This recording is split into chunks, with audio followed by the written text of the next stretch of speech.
শেখ হাসিনাকে ধরে এনে বিচারের কাঠগড়ায় দাঁড় করাতে হবে। অন্তর্বর্তীকালীন সরকার যদি এটা করতে ব্যর্থ হয়, এদেশের মানুষ বরদাস্ত করবে না।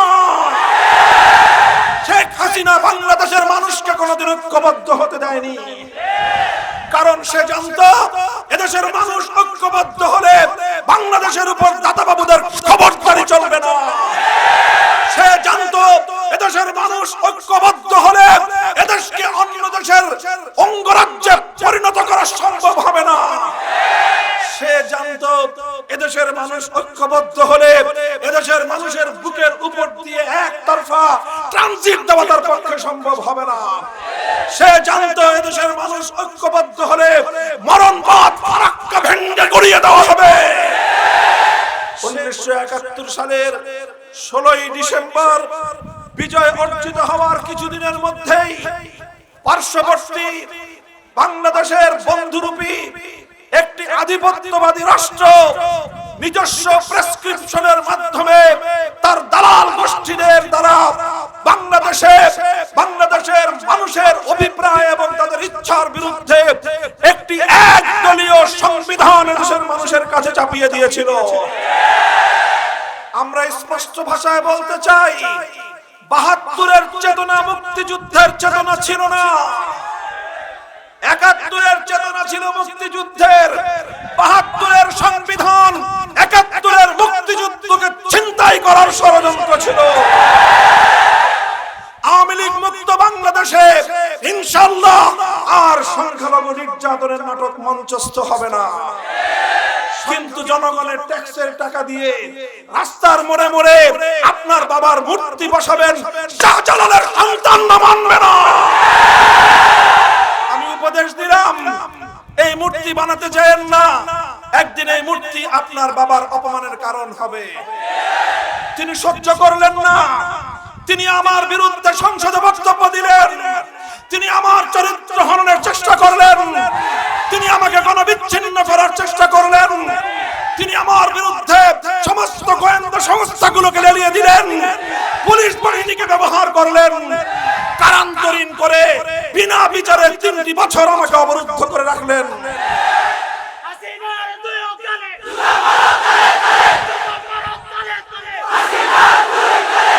সংগ্রামী সাথী ও বন্ধুগণ, প্রিয় দেশবাসী, আজ আমি জিজ্ঞাসা করতে চাই, সেদিন যদি আমাদের এই উপদেশ, আমাদের এই কল্যাণকামীদের নসিহত যদি আপনি শুনতেন, আজকে বাংলাদেশের পথে ঘাটে আপনার বাবাকে মৃত্যুর এত বছর পর, 50 বছর পরে এসে এই লাঞ্ছনা এবং অপমান সহ্য করতে হতো না। আগামী দিনে বলে দেই, কারো যদি কারো বাপের, কারো স্বামীর মূর্তি বানাতে চায়, নিজের ঘরে বানান। দেশের জনগণের পয়সা দিয়ে মুসলিম প্রধান দেশের জাতীয় স্থাপনায় কোথাও কারো কোনো ভাস্কর্য বরদাস্ত করা হবে না। বাংলাদেশ খেলাফত মজলিস সুনামগঞ্জ জেলা শাখা কর্তৃক আয়োজিত সুনামগঞ্জের পুরাতন বাস স্ট্যান্ডের বৃহস্পতিবার দিন 5ই সেপ্টেম্বর আয়োজিত বৈষম্য বিরোধী ছাত্র আন্দোলনে শাহাদাত বরণকারী, আহত ও বন্যা দুর্গতদের জন্য দোয়া এবং পতিত স্বৈরাচার ও তার সহযোগী সহ সকল অপরাধীদের বিচারের দাবিতে আয়োজিত আজকের এই গণসমাবেশে উপস্থিত সংগ্রামী সভাপতি, উপস্থিত বাংলাদেশ খেলাফত মজলিসের কেন্দ্রীয় ও জেলা নেতৃবৃন্দ, উপস্থিত বাংলাদেশ খেলাফত যুব মজলিস সহ অন্যান্য সহযোগী সংগঠনের স্থানীয় ও কেন্দ্রীয় নেতৃবৃন্দ, সমবেত সুনামগঞ্জের সর্বস্তরের তাওহীদি জনতা, আজ আমি সর্বপ্রথম আপনাদের এই মঞ্চে দাঁড়িয়ে মহান আল্লাহ পাক রব্বুল আলামিনের শুকরিয়া আদায় করছি, যে রব্বুল আলামিন 16 বছর ধরে বাংলাদেশের মানুষের উপর, মানুষের বুকের উপর জগদ্দল পাথরের মতো চেপে বসা স্বৈরাচারী জালিম শাহী হাসিনা সরকারকে উৎখাত করে দিয়েছেন, বাংলার মানুষকে মুক্ত আকাশে নিঃশ্বাস গ্রহণ করার সুযোগ করে দিয়েছেন। সে আল্লাহ পাকের দরবারে শুকরিয়া আদায় করি, আলহামদুলিল্লাহ। আজ এই লগনে 5ই আগস্টের বিপ্লব পরবর্তী এক মাসের মাথায় আজ 5ই সেপ্টেম্বর আমরা স্মরণ করছি ফ্যাসিবাদ বিরোধী আন্দোলন এবং সংগ্রামের দীর্ঘ পথযাত্রায় আত্মদানকারী, শাহাদাত বরণকারী আমার সেই সকল ভাই বোনদের ও সন্তানদেরকে যারা জালিমের বুলেটের সামনে বুক চিতিয়ে দাঁড়িয়ে গিয়েছে, যারা অন্যায় এবং অবিচারের সামনে মাথা নত না করে শাহাদাত বরণ করে বাংলাদেশের মানুষের জন্য ফ্যাসিবাদ বিরোধী, বৈষম্য বিরোধী একটি সংগ্রামের ভিত রচনা করেছিল। স্মরণ করছি 2009 সালের বিডিআর বিদ্রোহের নামে নিহত শাহাদাত বরণকারী 57 জন দেশপ্রেমিক সেনা কর্মকর্তাকে। স্মরণ করছি 2013 সালের শাপলা চত্বরে রাতের বেলায় আলো নিভিয়ে দিয়ে পরিচালিত হত্যাযজ্ঞের শিকার হেফাজতে ইসলাম বাংলাদেশের নবী প্রেমিক শত তৌহিদি জনতাকে, যাদের বুকের রক্ত দিয়ে আল্লাহর জমিনে আল্লাহর নবীর প্রেম এবং নবীর ইজ্জতের ঝান্ডা সমুন্নত হয়েছিল। স্মরণ করছি আল্লামা সাঈদী রহমতুল্লাহ আলাইহির বিরুদ্ধে মিথ্যা মামলায় মৃত্যুদণ্ডের রায় ঘোষিত হওয়ার পর কোরআন প্রেমিক জনতার বাঁধ ভাঙ্গা প্রতিবাদী মিছিলে গুলি করে শতাধিক যেই প্রাণ কেড়ে নেওয়া হয়েছিল সেই সকল শহীদদেরকে। স্মরণ করছি একতরফা নির্বাচন করার হীন উদ্দেশ্যে বিরোধী মত এবং পথের ওই সকল নেতা কর্মীদেরকে যারা গুমের শিকার হয়েছে, যারা হত্যাকাণ্ডের শিকার হয়েছে, বছরের পর বছর যারা আয়না ঘর নামক মধ্যযুগীয় বর্বরতার টর্চার সেলে দিনাতিপাত করেছে। স্মরণ করছি বৃহত্তর সিলেটের অগ্নিপুরুষ ইলিয়াস আলী সহ তার মতো এরকম হাজারো নির্মম নির্যাতন এবং গুমের শিকার স্বৈরাচারের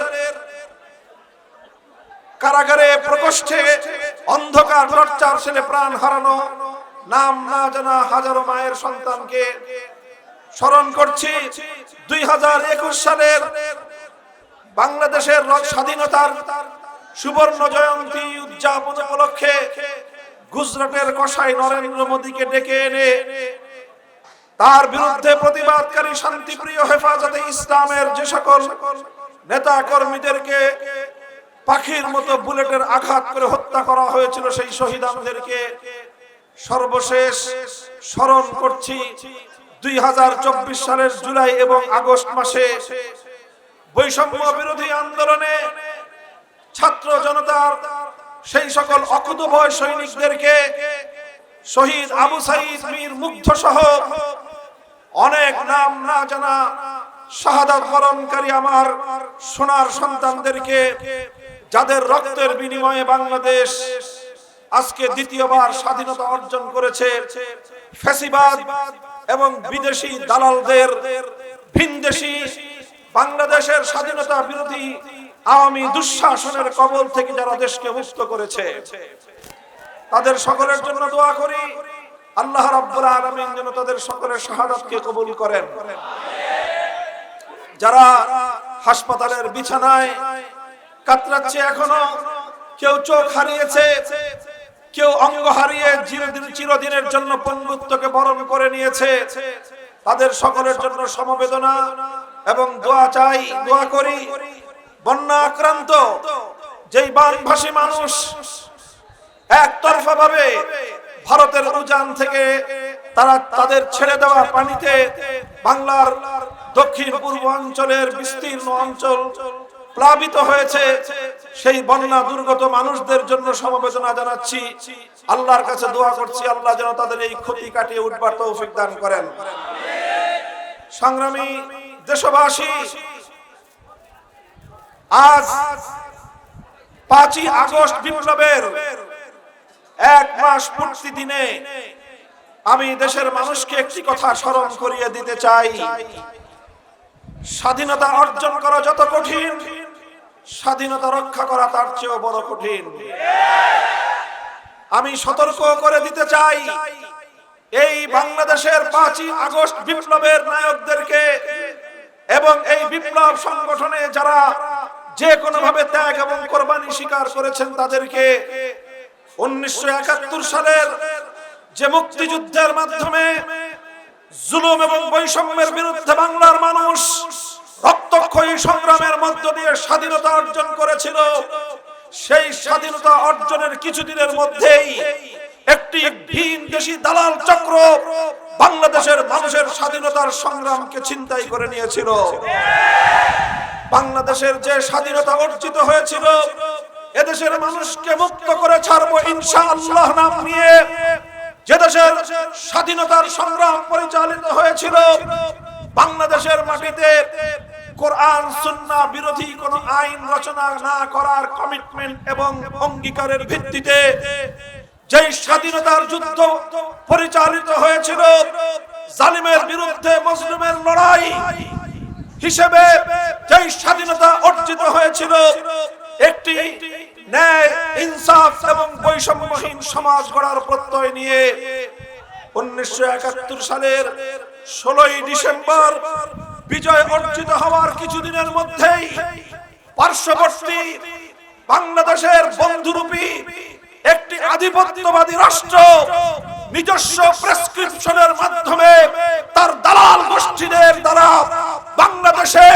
বাংলাদেশের মানুষের অভিপ্রায় এবং তাদের ইচ্ছার বিরুদ্ধে একটি একদলীয় সংবিধান দেশের মানুষের কাছে চাপিয়ে দিয়েছিল। আজকে সুশীল নামীয় কিছু কুশীল মানুষ আমাদেরকে বোঝানোর চেষ্টা করে 72-এর সংবিধান নাকি মুক্তিযুদ্ধের চেতনার। আমরা স্পষ্ট ভাষায় বলতে চাই, 72-এর চেতনা মুক্তিযুদ্ধের চেতনা ছিল না। 71-এর চেতনা ছিল মুক্তিযুদ্ধের, 72-এর সংবিধান 71-এর মুক্তিযুদ্ধকে ছিনতাই করার ষড়যন্ত্র ছিল। কাজেই বিগত 50 বছর ধরে 72-এর সংবিধান এবং তাতে কিছু আংশিক কাটাছেঁড়ার মাধ্যমে স্বাধীনতা অর্জনের অর্ধ শতাব্দীকাল পর্যন্ত বাংলাদেশের মানুষকে তাদের প্রকৃত প্রাপ্য একটি মুক্তির সনদ, একটি জনগণের অভিপ্রায়ের সংগঠন, একটি অভিপ্রায়ের গঠনতন্ত্র এবং সংবিধান থেকে বাংলাদেশের মানুষকে বঞ্চিত রাখা হয়েছে। 5ই আগস্টের বিপ্লবের পর আমরা চাই এদেশের মানুষের যে চাওয়া, এদেশের মানুষের যে অভিপ্রায়, সে আলোকে সংবিধান প্রণয়ন করতে হবে। এর ভিন্ন কোন সংবিধান দ্বারা বাংলাদেশকে চলতে দেওয়া হবে না। সংগ্রামী সাথী ও বন্ধুগণ, আগস্ট বিপ্লব ছিল স্বৈরাচারের বিরুদ্ধে একটি বিপ্লব। বিগত 50 বছর ধরে বাংলাদেশে একটি দূষিত রাজনীতির চর্চা হয়ে এসেছিল। এই দূষিত রাজনীতির জননী ছিল ফ্যাসিস্ট নব্য ফেরাউন, আজকের 21 শতাব্দীর বাংলার ফেরাউন শেখ হাসিনা। শেখ হাসিনা 1975 সালে যখন তার পিতাকে হত্যা করা হয়েছিল তার পরিবারবর্গ সহ, তার কারণ ছিল 71 সাল থেকে 1975-এর আগস্ট পর্যন্ত একদলীয় বাকশাল কায়েম করেছিল আওয়ামী লীগ। একদলীয় বাকশালের মাধ্যমে এদেশের মানুষের রাজনৈতিক অধিকার কেড়ে নিয়েছিল, এদেশের মানুষের বাক স্বাধীনতা হরণ করেছিল, এদেশের মানুষের মৌলিক অধিকারগুলো বুটের তলায় পিষ্ট করেছিল। 30,000 মায়ের বুক খালি করে আমার তরতাজা প্রাণ 30,000 যুবক সন্তানকে গুম করেছিল, খুন করেছিল, হত্যা করেছিল শেখ মুজিবুর রহমান। তার বিরুদ্ধেই পরিচালিত হয়েছিল 15ই আগস্ট 1975 সালের ঘটনা। সেই ঘটনায় নিরপরাধ নারী শিশুদের হত্যাকাণ্ডকে আমরা সমর্থন করি না, কিন্তু 1975 সালের 15ই আগস্টকে কেন্দ্র করে বিগত 50 বছর ধরে যেই কান্না করা হয়েছে, সিরাজ শিকদার সহ সেই গুম খুন হত্যাকাণ্ডের শিকার 30,000 যুবকের জন্য তার 1000 ভাগের 1 ভাগ কান্না করা হয় নাই। এটা ছিল বৈষম্য। এই বৈষম্যকে 5ই আগস্ট উপড়ে ফেলা হয়েছে। তোমার বাবার রক্তের যেই দাম, সিরাজ শিকদারের রক্তের একই দাম। তোমার ভাইদের রক্তের যে দাম, আমার ভাইয়ের রক্তের সমান দাম। ধনী গরিব বৈষম্য আমরা মানি না। সরকার এবং বিরোধী দলের বৈষম্য আমরা স্বীকার করি না। অন্যায় যত হত্যাকাণ্ড হয়েছে, সকল হত্যাকাণ্ডের বিচার চাই। 75 সালে একদলীয় বাকশাল মানুষের অধিকার কেড়ে নেওয়ার কারণে যখন তার বাবা শেখ মুজিবুর রহমান সাহেব সহ তারা হত্যাকাণ্ডের শিকার হলেন, সেটা আমার আলোচ্য বিষয় নয়। শেখ হাসিনা আন্তর্জাতিক গণমাধ্যমকে সাক্ষাৎকারে বললেন, যে দেশের মানুষ তার বাবাকে খুন করেছে, যে দেশের মানুষ তার বাবার খুনে উল্লাস প্রকাশ করেছে, সে এই দেশের মানুষের কাছ থেকে প্রতিশোধ গ্রহণ করতে চায়। সেই ঘোষণা দিয়ে রাজনীতিতে নামলো শেখ হাসিনা। 1975 সালের আগস্ট থেকে 2024 সালের আগস্ট, 50 বছরের রাজনীতি। এটা ছিল শেখ হাসিনার প্রতিশোধ গ্রহণের রাজনীতি। এটা ছিল শেখ হাসিনার বাংলার মানুষের কাছ থেকে প্রতিশোধ গ্রহণের রাজনীতি। এটা ছিল শেখ হাসিনার বাংলাদেশের বিরুদ্ধে 50 বছরের প্রতিশোধ গ্রহণের রাজনীতি। শেখ হাসিনার রাজনীতির 2 বৈশিষ্ট্য ছিল। প্রথম বৈশিষ্ট্য প্রতিশোধের রাজনীতি, দ্বিতীয় বৈশিষ্ট্য ছিল বিভাজনের রাজনীতি। সেই ব্রিটিশ বেনিয়াদের কুখ্যাত পলিসি ডিভাইড এন্ড রুল, ভাগ করো শাসন করো নীতিতে শেখ হাসিনা বাংলাদেশের মানুষকে কোনোদিন ঐক্যবদ্ধ হতে দেয়নি। কারণ সে জানতো এদেশের মানুষ ঐক্যবদ্ধ হলে বাংলাদেশের উপর দাদাবাবুদের খবরদারি চলবে না। সে জানতো এদেশের মানুষ ঐক্যবদ্ধ হলে এদেশকে অন্য দেশের অঙ্গরাজ্যে পরিণত করা সম্ভব হবে না। সে জানতো এদেশের মানুষ ঐক্যবদ্ধ হলে এদেশের মানুষের বুকের উপর দিয়ে একতরফা ট্রানজিট দেওয়া তার পক্ষে সম্ভব হবে না। সে জানতো এদেশের মানুষ ঐক্যবদ্ধ হলে মরণবাদ ফারাক্কা ভেঙে গড়িয়ে দেওয়া হবে। সে জানতো এদেশের মানুষ ঐক্যবদ্ধ হলে বরাকবাদ দিতে পারবে না। সংগ্রামী সাথী ও বন্ধুগণ, এভাবেই শেখ হাসিনা 15 বছর ধরে শুধুমাত্র প্রতিশোধ আর বিভাজনের রাজনীতি করেছে। এই বিভাজনের বিরুদ্ধেই 2024 সালের আগস্ট বিপ্লব সংগঠিত হয়েছে। 2024 সালের আগস্টের বিপ্লবের সবচেয়ে বড় বৈশিষ্ট্য ছিল ধর্ম বর্ণ নির্বিশেষে সকল শ্রেণী পেশা, সব রাজনৈতিক দল, ডান বাম সব এক কাতারে এসে বাংলাদেশের মানুষ অভূতপূর্ব একটি ঐক্য প্রতিষ্ঠা করেছিল। শেখ হাসিনার রাজনীতি ছিল বিভাজনের রাজনীতি, আর 5ই আগস্টের বিপ্লব ছিল দেশের জনগণের মধ্যে ঐক্য প্রতিষ্ঠার রাজনীতি। বিভাজনের রাজনীতি পরাজিত হয়েছে, ঐক্য প্রতিষ্ঠার রাজনীতি বিজয় অর্জন করেছে। কাজেই আজ নতুন স্বাধীনতা অর্জিত হওয়ার পর এই স্বাধীনতার নায়ক ছাত্র জনতাকে আমি সংগ্রামী সালাম জানাই। তোমাদেরকে আমি আশ্বাস দিতে চাই, তোমরা তোমাদের অসম্পূর্ণ কাজ সম্পূর্ণ করার জন্য এগিয়ে যাও। এদেশের বাংলাদেশ খেলাফত মজলিস, এদেশের অন্যান্য ইসলামী সংগঠন, জমিয়তে উলামা ইসলাম, জামাতে ইসলাম, নিজামে ইসলাম, ইসলামী আন্দোলন বাংলাদেশ সহ সকল ইসলামী শক্তি এবং অন্যান্য বিরোধী পথ এবং মত সকলেই এই বৈষম্যের বিরুদ্ধে, এই বিভাজনের বিরুদ্ধে বাংলাদেশ ঐক্য প্রতিষ্ঠার পক্ষে সকলেই তোমাদেরকে সহযোগিতা করবে। সংগ্রামী সাথী ও বন্ধুগণ, আমার আখেরি পয়গাম, এখনো আগস্ট বিপ্লবের বিরুদ্ধে ষড়যন্ত্র থেমে যায়নি। শেখ হাসিনা তার 50 বছরের পাপের ফসল পেয়েছে। সে পালিয়ে যাওয়ার জন্য বাংলাদেশ শেখ হাসিনাকে 1 ইঞ্চি মাটি ব্যবহার করার সুযোগ দেয়নি। সে আকাশে উড়ে গিয়ে নরেন্দ্র মোদীর কোলে গিয়ে ঝাঁপ দিয়ে পড়েছে।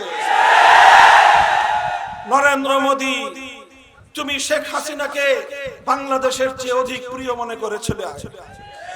15 বছর ধরে তোমরা বাংলাদেশের মানুষের ভোটাধিকার কেড়ে নিয়েছিলে। আমরা বলেছিলাম তোমরা শেখ হাসিনা এবং আওয়ামী লীগ নয়, বাংলাদেশের মানুষের সঙ্গে বন্ধুত্ব করো।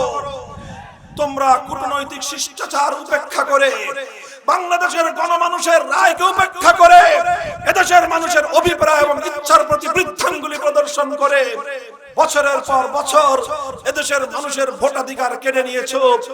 আর নির্লজ্জভাবে, একতরফাভাবে ভারত শেখ হাসিনাকে আশ্রয় প্রশ্রয় লালন পালন করেছে।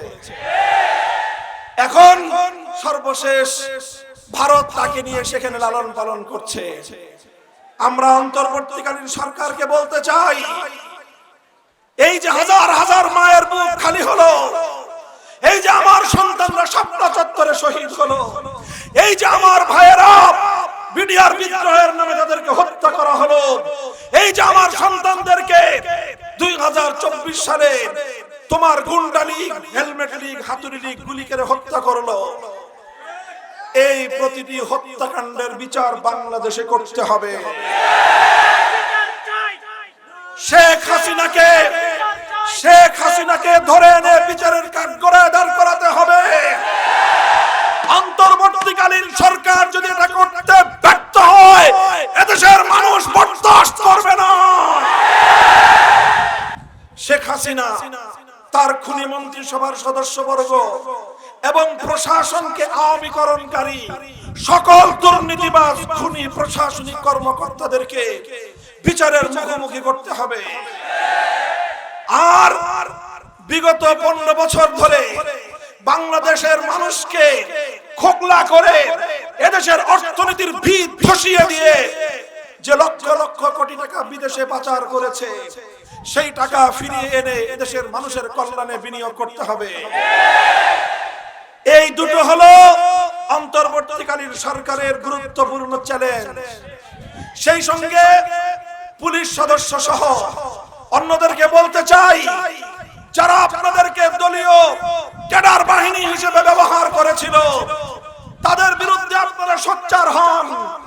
আগামী দিনে বাংলাদেশে কেউ যেন প্রজাতন্ত্রের কর্মচারীদেরকে দলীয় লাঠিয়াল হিসেবে ব্যবহার করতে না পারে। আমরা একটি নতুন বাংলাদেশ দেখতে চাই। আমরা একটি বৈষম্যহীন বাংলাদেশ দেখতে চাই। আমরা এমন একটি বাংলাদেশ দেখতে চাই যেখানে সাম্প্রদায়িক সম্প্রীতির নজির স্থাপিত হবে। বিগত 1 মাস আমরা দেখিয়েছি এদেশের আলেম সমাজ, হেফাজতে ইসলাম, অন্যান্য ইসলামী সংগঠনগুলোর নেতৃবৃন্দ, মাদ্রাসার ছাত্ররা রাতের ঘুমকে হারাম করে দিয়ে সংখ্যালঘুদের মন্দির এবং প্যাগোডা পাহারা দিয়েছে। শেখ হাসিনা এবং আওয়ামী লীগ সবসময় জিগির তুলতো সাম্প্রদায়িক সংঘাত, হিন্দু নির্যাতন, সংখ্যালঘু নির্যাতন, কিন্তু বিগত 1 মাসে নট এ সিঙ্গেল পারসন, একজন সংখ্যালঘুর উপর কোনো নির্যাতন বাংলাদেশে হয় না। এটা প্রমাণ হয় শেখ হাসিনা ক্ষমতায় থাকলেই সংখ্যালঘুদের উপর নির্যাতনের নাটক হয়। কাজেই এই শেখ হাসিনাহীন বাংলাদেশে, আওয়ামী লীগ মুক্ত বাংলাদেশে ইনশাআল্লাহ আর সংখ্যালঘু নির্যাতনের নাটক মঞ্চস্থ হবে না। সংখ্যালঘু ভাই বোনেরা, আপনারা নির্বিঘ্নে আপনাদের ধর্ম পালন করুন, আপনার নিরাপত্তার সঙ্গে ব্যবসা বাণিজ্য করুন, আপনারা আপনাদের বাড়ি ঘরে অবস্থান করুন, আপনারা আপনাদের মন্দিরে, আপনাদের বাসায় যত ইচ্ছা তত মূর্তি রাখেন, আমাদের কোনো আপত্তি নাই। সেই মূর্তি আমরা ভাঙবো তো নাই, কাউকে ভাঙতে দেব না, আমরা পাহারাদারি করব।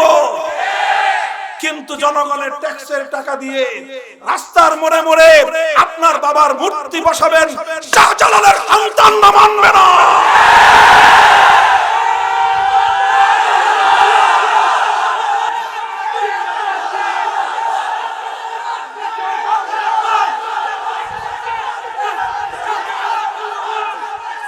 সংগ্রামী সাথী ও বন্ধুগণ, আমি বলেছিলাম জনগণের টাকা দিয়ে পদ্মা সেতু বানিয়েছেন, ভালো কথা।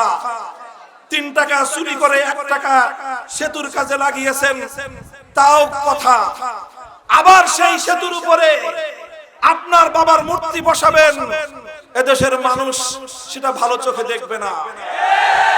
আমি উপদেশ দিলাম, এই মূর্তি বানাতে যায়েন না, একদিন এই মূর্তি আপনার বাবার অপমানের কারণ হবে। তিনি সহ্য করলেন না, তিনি আমার বিরুদ্ধে সংসদে বক্তব্য দিলেন, তিনি আমার চরিত্র হননের চেষ্টা করলেন, তিনি আমাকে গণবিচ্ছিন্ন করার চেষ্টা করলেন, তিনি আমার বিরুদ্ধে সমস্ত গোয়েন্দা সংস্থাগুলোকে লেলিয়ে দিলেন, পুলিশ বাহিনীকে ব্যবহার করলেন, কারান্তরীণ করে বিনা বিচারে 3টি বছর আমাকে অবরুদ্ধ করে রাখলেন।